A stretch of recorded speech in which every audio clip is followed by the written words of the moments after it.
So 10 days ago, they packed up and headed out of Washington for summer break. House members are now back, and they'll vote on a $26 billion state aid bill.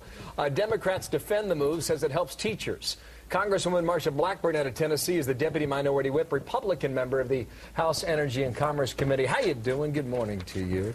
Good morning. I'm sure the hills of the volunteer state look a lot better today than the swampland of Washington, D.C. But anyway, welcome here and thank you for your time. Nancy Pelosi says folks like you have it out for teachers and first responders. You've got something against them. What do you say on that? What I say is, what we are doing is watching the nation's pocketbook, and the American people are fed up with what they see going on here in Washington. And you know, when you have states like Tennessee that have done the right thing, they have managed their budget, they have a balanced budget amendment, they have cut spending, and then you turn to states like that and say, oh, you've got to go bail out California or New York or states who have budget problems. It is wrong, and the taxpayers are fed up, or as my mom would say, they have grown ill and fatigued with what is happening here. Ill and fatigued. They are A and they are B. They are one and they are two. Right. Democrats argue this whole thing is paid for. Just to be clear, it's $10 billion for laid-off teachers in states like California and Texas. It's $16 billion for Medicaid payments to various states. They say we paid for it, and the way they did it, I believe, and correct me if I'm wrong here, they raised taxes on companies from overseas working here in the U.S., and they're going to phase out the food stamp payments for millions.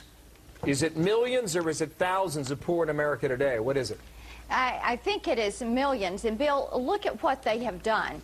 Is they have said, well, we're going to make some changes here, but then you know they're not going to make those changes. You get into this kind of robbing Peter to pay Paul sort of action. And also what you have to do is look at these new taxes. We're hearing it is $9 billion is what the estimate is. So all of this is new taxes. Ronald Reagan reminded us companies don't pay taxes, people do, because the cost is always going to go up on goods and services. Well, you know, I can finish your thoughts. Sorry to interrupt. Keep going. No, but what I'm saying is we know that here again they're coming back to the taxpayer for all of this money.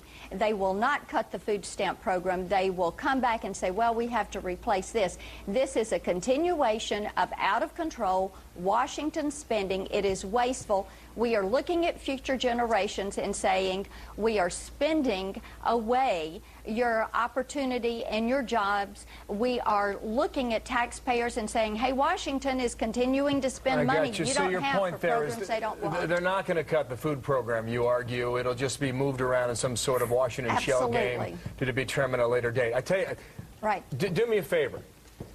Sure. Give me an idea how you could cut spending in any area. Maybe it's Tennessee, maybe it's Washington. Give me an example of how you could make up for this money. Absolutely. Let me give you some specifics. 1%, 2%, and 5% across the board spending reductions. Those are bills that I file every single year here in D.C. Absolutely, the federal government, all these bureaucracies should be required to save 5 cents out of a dollar for every dollar that they are appropriated. It is for the children. It is something that we need to do. It is for their future. Save a nickel out of a dollar, and we, Congress, need to require all of these bureaucracies and agencies to make those across-the-board cuts. All right, there's an idea. Blackburn, thanks for coming in. We're going to continue this next hour. You got it. Welcome back to Washington.